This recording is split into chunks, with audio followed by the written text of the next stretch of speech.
Good afternoon, everyone. I'll be the reporter number. Let's start. Number 2. A barangay official is checking the dimension of a proposed basketball court renovation. They have a sketch where the P, the painted area, also called the restricted area, is represented as a rectangle of 3.5 cm by 2.45 cm. The legal states the scale is 1 cm is equivalent to 2 meters.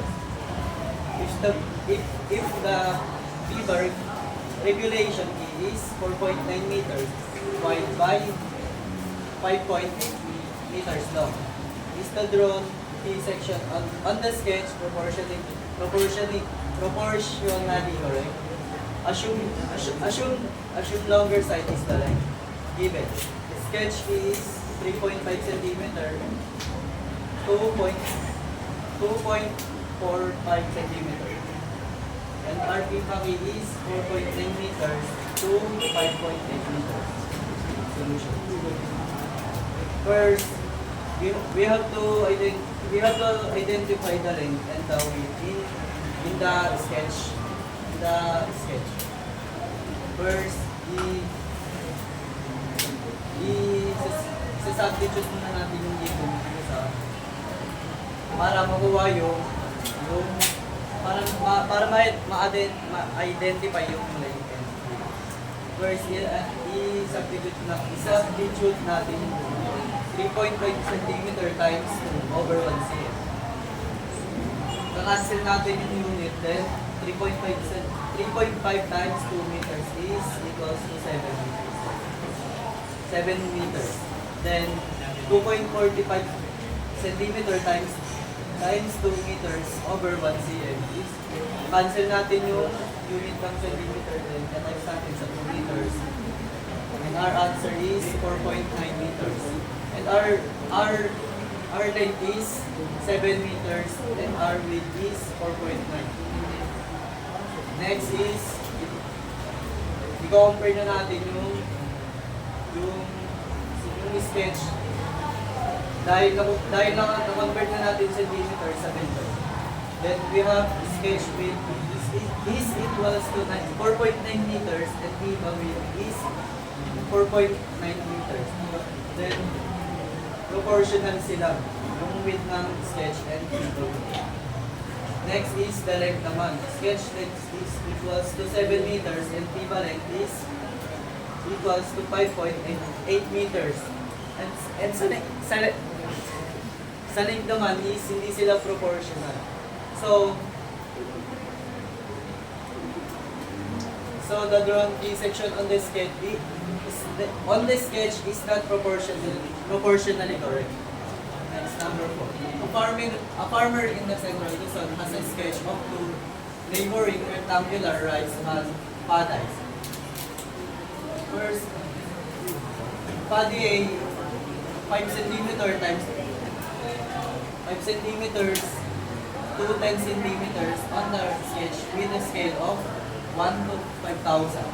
Paddy B has 8 cm to 12 cm on the sketch with a scale of 1 to 2,500. Which paddy has the larger actual area? Paddy A on a sketch has 5 cm to 10 cm with a scale of 1 to 5,000. And paddy B has on sketch has 8 cm to 12 cm with a scale of 1 to 2,500. Next is bali yung sabi dito yung scale dito is yung 1 cm daw is equivalent sa real dimension. Yung 1 cm sa sketch is equivalent to 5,000 cm in real dimension.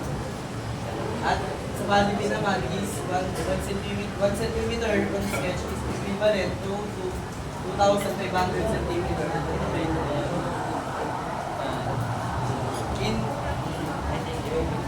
Yung 100 cm is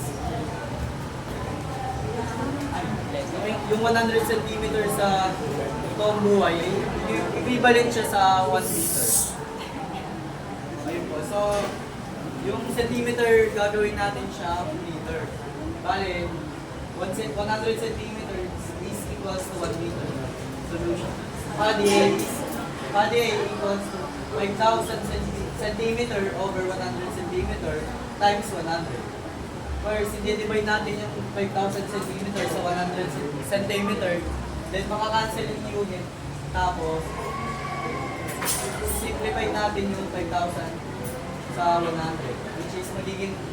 Which is magiging 50. Then, ita-times natin sa 1 meter. Then, magiging unit niya ay 50 meters. Next is body. Ganun lang din gagawin natin. Convert lang natin yung centimeter sa meter. 2,500 centimeter over, isi-simplify natin siya sa 100 centimeter, which is magiging 25. Then, times natin siya sa 1 meter. But then, magiging 25 meter. After we convert ng centimeter to meter, yan, kukunin na natin yung actual sign nila. Body A, 5 cm over 1 cm times 50 meters is equals, ika-cancel muna natin yung unit ng centimeter value. Magiging 5 times 50 meters is equals to 250 meters. Then, yung isa naman, dahil dalawa yun, 10 cm over 1 cm is equals to 50, times 50 meters is equals to 50 meters.